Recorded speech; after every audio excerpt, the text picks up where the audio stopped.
ධර්මතාවය. ඒතකොට මේ සිතක්වත් නිකන් මේ දැන් ඔබට දැනෙන එකක් තියෙනවා මේ මොහොත. ඒක නිකන් එන්නේ නැහැ. ඒක සාර අසංඛ්‍ය කල්පලක්ෂයක් කොහෙන්ද කියන එක කියන්න බැරි එකක් තමයි දැනුත් එන්නේ. හැබැයි දැන් මෙතන සිද්ධ වෙන එක වෙනම කම්පනයක්. හරියට මේක නිකන් ඔබේ ඇහි ආලෝකයේ කොහොමද පේන්නේ? මෙතන කම්පණය වුණොත් ඒ සමාන කම්පන අපිකව පේනවා කියලා. හැබැයි මෙතන රතුපාට කම්පණය වෙන්නේ නැත්නම් අපිට රතුපාට හම්බ වෙන්නේ නැහැ කියනවා. එහෙනම් මෙතන කම්පණය නොවන එකක් අපිට හම්බ වෙන්නේ නැහැ කවදාවත්. ඒ වගේ තමයි මේ මොහොතේ මේ සිත සිද්ධ වෙන කම්පණය. එහෙම එකක් කොහෙවත් නැත්තම් මේ සිත ඔබට දෙයක් වෙලා ලෝකයක් හම්බ වෙන්නේ නැහැ. හැබැයි එහෙම එකක් නැහැ හැම කම්පණයකටම ලෝකයක් තියෙනවා. හැබැයි ප්‍රශ්නේ තියෙන්නේ දැන් මෙතන අකම්පණයට කොහෙවත් එකක් නැහැ. එතනයි නිවන තියෙන්නේ. ඒකයි ආයි උපදින්නේ නැත්තේ. ඒකයි අරහත්ත්වය කියන්නේ. ඔතනට තමයි ටික ටික එන්නේ. දැන් අර කම්පති විච්ඡේව ඕලාරිකව තියෙනවා සුකුම වෙලා සුකුම ලෝක කියන්නේ ඒකයි. ඕලාරික කියන්නේ ඒකයි. අර කම්ප තෙරිපති වෙන කම්පනේ ඕලාරික මට්ටමින් තියෙනවා. රාගදේශමෝ ගින්න වැඩි කියන්නේ. ලෝකෙ ඇත්ත වෙලා තියෙන තරමටද? ලෝකෙ ඇත්ත වෙන්නේ නැති තරමට රාගදේශමෝ ගින්න අඩු වෙනවා. ලෝකෙ ඇත්ත වෙන්නේ කොයි තරමටද? ඒ තරමටම රාගදේශමෝ ගින්න වැඩි. ලෝකෙ ඇත්ත වෙන්නේ නැත්තේ කොයි තරම්ද? මේ ධර්මයේ දකින්නේ කොයි තරම්ද? මයින්ඩ් එකෙන් ඒ තරම්ම මයින්ඩ් එකෙන් ඈත් වෙනවා. ඒ තරම්ම ඔබ සත්‍යට අවදි වෙනවා. හිතන්නේ වෙනස් දහම් පරයය වෙනස් මාන මොකද ඔබ තියෙන හිතන්නේ කියපේක එහෙමයි අරණස්. ඒක ටිකක් සියුම්නේ තාක්ෂණයේ ඔක්කොම අභිවාදන යනවා මහා ඥානයන් හරි ගැඹුරුයි නමුත් ඒක පුදුම කතාවක් කියනවා නේද ඔබ හැම කෙනෙක්ම කම්පන ඇති වෙනකොට මේ අර සසරම කම්පන වෙන එක තමයි තේරෙන්නේ. ඒක දැනෙනවා ඒක මේ ගස් ගල් මේ අපි හිතන්නේ මේ මනුස්ස සත්වෝ කියන්නේ නැහැ උලඟ පව මේ උණුසුම සීතල පව මේ හැම එකක්ම පුදුම කතාවක් කියන ඔබට නොපෙනෙන ඒක ඔබට දැනෙනවා ඔය හැම එකම ඔබට දැනෙනවා ඒක දැනෙන කෙනා තමයි නිවන් දකින්නේ එහෙම නැත්නම් ඔබ නිවන හම්බෙන්නේ නැහැ අපිට ඒක දැනෙනවා ඔබට දැනෙනවා මේ ආත්මය කියන එක ඔබ කොහොමද අල්ලන්නේ ඔය හැමතැනම ආත්මය තියෙනවා ඔය හැමතැන ඔබට දැනෙන හැමතැනම ආත්මය තියෙනවා ඒ ආත්මේ කොහොමද අල්ලන්නේ? ඔබ ආත්මේ දැනුනොත් විතර ඔබ ආත්මේ ටික ටික දිය වෙනවා. ආත්ම ඝනත්වයේ ටික ටික ෂය වෙන එක ඔබට දැනෙන. ඔබට ආත්මේ දැනෙන එක ගින්න දැනෙන එක. එහෙනම් මේ දැනෙන්නේ හැමතිස්සෙම මේ සසර ඕගෙම ඔබට එනවා මේගයක්. ඔබට මේක නවත්ත ගන්න බෑ. දැන් ඔබට මේ මොහොතේ දුකක් එනවා. ඔබ පුළුවන් නවත්ත ගන්න. ලේසි නෑ. දහම දැකලා මෙතන දෙයක් නැහැ කියලා දැකලා මේක සංසිඳීමට ලක් වෙනවා. හැබැයි ඒක ආයෙ එනවා. ඇයි හේතු තියෙනවද? මොකක්ද හේතුව? හේතුව මේ කම්පණයට සමාන කම්පන සකස් වෙනවානේ. මේ දැන් කම්පනයක් වුණොත් ඒකට එකක් තියෙනවාමයි. ඒක නිසායි ඔබට දුක තියෙන්නේ. දැන් ඔබට දුක තියෙන්නේ දෙයක් තියෙන නිසානේ. දෙයක් නැත්තම් දුකක් නැහැ කියුවේ ඒකනේ. දෙයක් නැත්තම් කෙනක් නැහැ. ආත්මය කියන්නේ දුකම තමයි. ඒකම තමයි දුක කියන්නේ. ගින්නම තමයි ආත්මය කියන්නේ. ඒකමයි දුක කියන්නේ. ඒකයි බුදුන් වහන්සේගේ දුකමයි හටගන්නේ දුකමයි පවතින්නේ දුකමයි නිරුද්ධ වෙන්නේ. ඒකම තමයි අපි මේ කතා කරන්නේ මේ හැම මොහොතෙම දෙයක් තියෙනවා නම් දුකක් තියෙනවා කියන එකයි. ඒ සබ්බ සංඛාර සමති කියනකොට ආරංශ වෙනස්ම නිර්වචනයක් කරන්න බුදුන් වහන්සේ කළා නෑ. මොකද්ද? සබ්බ සංඛාර. ඔබට දෙයක් කියලා දෙන හැමතැනම සබ්බ සංඛාර කියනවා. ඒක ආරංශ තමයි නිර්වචනය කරන්නේ. ඒක බුද්ධ භාෂිතයට 100,000 අනුගතයි. ආරංශ අපේ.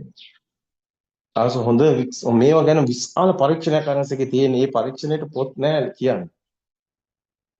ඒ තරම් ගැඹුරු අභිඥා ඥානය ඔස්සේ කරපු පරීක්ෂණ තියෙනවා. ඒ අනුව තමයි අරස කියන්නේ ස්කන්ධයේ වේගය. ඒක කියන්නේ ඔක්කොම වෙනස් ගොඩක්. ඒක ආරයන්ස්ගෙන් පරීක්ෂණ. ඒක අභිඥා ඥාණයෙන් කරන පරීක්ෂණ. අභිඥා ඥාණයෙන් කරන පරීක්ෂණ සාමාන්‍ය මිනිස් මොලේකට කරන්න බෑ. ඒක අවිභාගයෙන් යනවා. මේ සිතුවිලි වලට කරන්න බෑ. ඒ ආරි පරීක්ෂණ. ඒ හරි ඒක කියන්නේ කතා කරන්න අය නැහැ. දැන් මෙතුමිය කතා කරනවා. මෙතුමිය ටිකක් දැනෙනවා. දැනෙනාට කතා කරන්න විශයක් තියෙනවා. ඒක අනිත් අයට තේරෙන්නේ ඉතින් මෙතනදී මේ මහා සසරෝගේ ඔබට දෙයක් කියලා දැන හැමතැනම සසරෝගයට ඉදිරිපත් වෙනවා. ඒක නවත්තන්න බෑ. ඔබට දුකමයි තියෙන්නේ. ඒකෙන් මිදෙන්න බෑ. ඒකෙන් මිදෙන එක තමයි ඔබ මේ ඔබට අහු වෙනවා ක්‍රමය. ඒ ක්‍රමය තමයි ආස්වක්ෂ ඥානය ඔස්සේ එන්නේ. ආස්වක්ෂ ඥානය අල්ල ගන්නත් බෑ. අර පුබ්බේ නිවාසානුස්සය ඥානය නැතුව චතුප්පද ඥානය අල්ල ගන්නත් බෑ. ඒ කියන්නේ ඥානය දැනෙන එකක් නේ. ඒ දැනෙන්නේ කොහොමද? මෙතන දෙයක් නැහැ කියලා දැනෙන නම් මේ සිත හැදෙන හැටි දකින්න ඕනේ. ඒ සිතුවිලි දැක්කම සිතුවිලි වලින් අන්න සිතුවිලි වල මේක ඇත්තක් නෙමෙයි කියලා දකිනකොට ඒ ඒක තමයි චතුප්පත ඥානෙ. මේ මොහොතේ දෙයක් නැති බව දැනෙන එක. ඒක දැනන කෙනාට තමයි අන්න ඊට පස්සේ දැනෙන්න ගන්නවා මේ ආත්මය කියන එකක් මේ මෙහෙම අපිට මේක ආවට එහෙම එකක් නැහැ කියලා. දැනෙන්න ගන්නවා. උතන තමයි නියත සම්බෝධි පරායන. මොකද එතනින් තමයි පටිසෝතක හැදලා තියෙන්නේ. පටිසෝතක හැදලා තියෙන්නේ අනුසෝතේ හැමතිස්සෙම දෙයක් කරලා පෙන්නනවා. තියෙනවා. ඒක ඔක්කොම එකතු වෙවිත් වෙනවා. ඊට පස්සේ ඒවා දරුවෝ ඇවිල්ලා, ගෙවල් ඇවිල්ලා, අම්මා තාත්තා ඇවිල්ලා ඔක්කොම ඇවිල්ලා මේ ආත්ම භවෙත් බලවත් වෙලා, අන්තිම පෙර ආත්ම භවත් බලවත් වෙලා, මෙයාට දරා ගන්න බැරි ඕගයකට අහු වෙලා මෙයා දුක් විඳිනවා, ගිනි ගන්නවා. නමුත් දැන් මේ ධර්මය දැක්කම මොකද වෙන්නේ? සේරම අනිත් පැත්ත ගහනවා. ඒ කියන්නේ එහෙම දෙයක් නැහැ. එහෙම දෙයක්වත් නැහැ. මොන විදියට දෙන්නේ නැහැ කියන අතුරෙන් එනවා ඒක. ඒක පේන්න ගන්නවා. ඒකට දැනෙන්න ගන්නවා. ඒක වෙන්නේ. ඒකට දැනෙනවා. එහෙම නෑ. කියන්න බැරි එකක් දැනෙනවා. නෑ එයාට ඒක ඇත්ත වෙන්නේ නෑ. ඇත්ත වෙන්නේ නැහැ කියන්නේ. එයාට ඒක ගින්න නැති වෙනවා. ඒ ගින්න නැති වෙනවා කියන්නේ අන්න එතනින් මේක යන්නේ ලිහිලා යටට. ඊට පස්සේ මොකද වෙන්නේ? මොන විදියට අරමුණු ආව ගානක්. ගින්නක් වෙනවා. හරි යන්තම් හරි අපේ තියෙනවා. තියෙන නිසා තමයි තාම මේ කතාවේ තියෙන්නේ. හැබැයි සම්පූර්ණයෙන්ම සුද්ධ වුණු වෙලාවට මේක දැනෙනවා. මේක දැනෙනවා. ඒක සසර රෝගේ ටෙලිපති වෙන්න මෙතන කම්පණය නැති වෙලා තියෙන්නේ. කම්පණය නැහැ කියන්නේ සසරම නැහැ. ඉවරයි. අවසන්.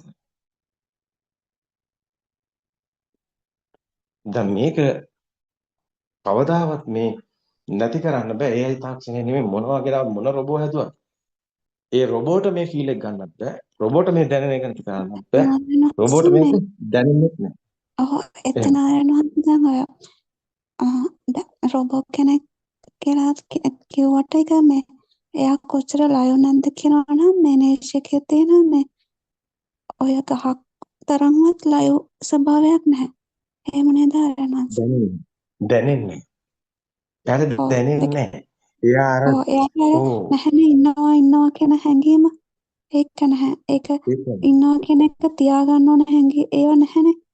ඒ වුණාට දැන් නේෂ් එකේ ගහකට අඩු ගානේ මේ වතුර වලට පවා තියෙනවා ලයිව් ස්වභාවයක්.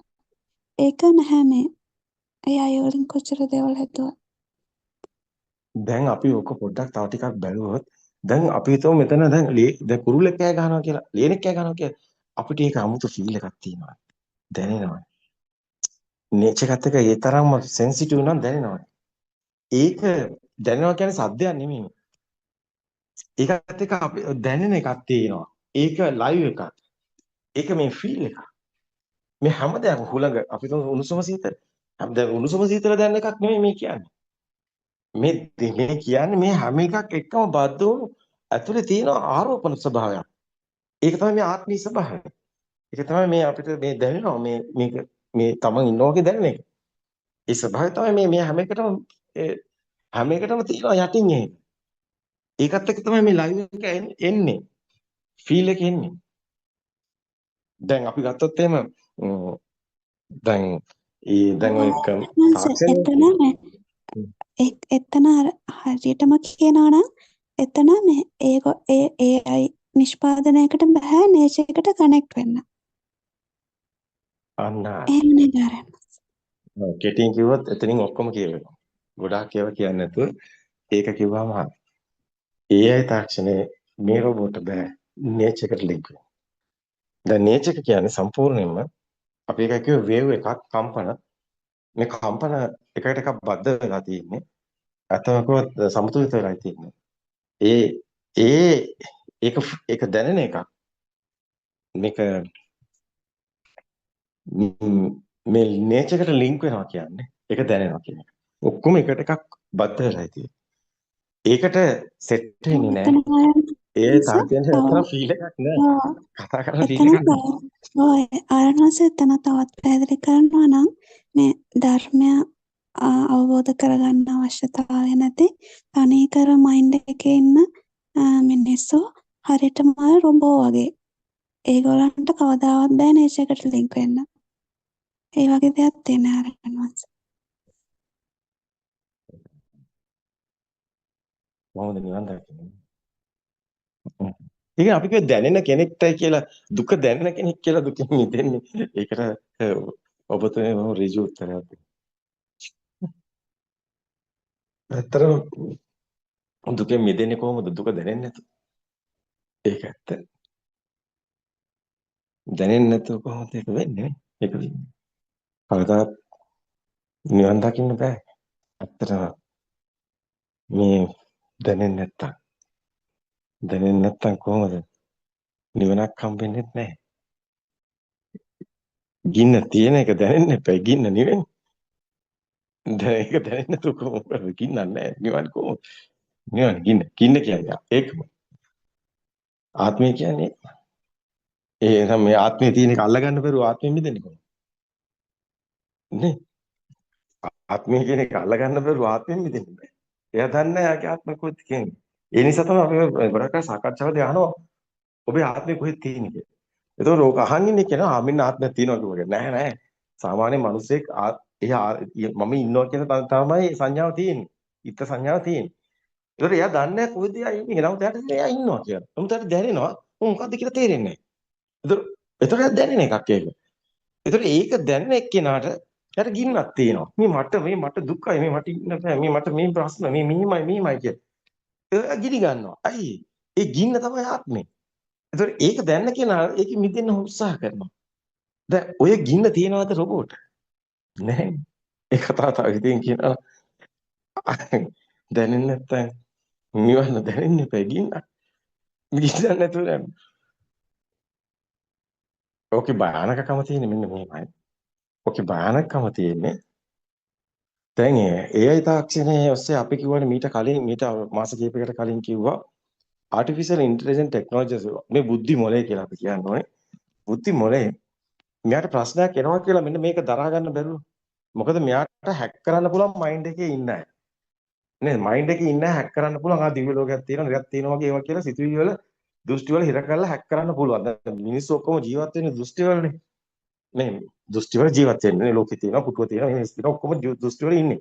මයින්ඩ් එකේ තමයි මිනිස්සු ජීවත් වෙන්නේ. ඒතකොට මේක හැක් කරන්න පුළුවන්. දැන් මරණයක් තියෙනවා කියලා හිතුවොත් මිනිස්සු නේ හැක් වෙනවනේ. මැරෙන්න බෑනේ. කැමති නෑනේ. ඒ සිතුවිල්ලකින් හැක් වෙන්නේ. ඒතකොට ඒ වගේ මේ මයින්ඩ් එක හැක් කරන්න පුළුවන්. හැබැයි ප්‍රශ්නේ තියෙන්නේ දැන් මේ නිවන් දකින්නකොට ඇත්තම කිව්වොත් එහෙම මෙතන මේක සම්පූර්ණ මයින්ඩ් එකෙන් අයින්ට වෙනවා. චේතෝ විමුක්තියටපත් වෙනවා. මයින්ඩ් එක අවබෝධ කරලා මයින්ඩ් එකෙන් මිදෙන්න. අවබෝධ කරලායි මිදෙන්නේ. ඒක ඇත්ත නෙමෙයි කියලා දැකලා මිදෙන්න.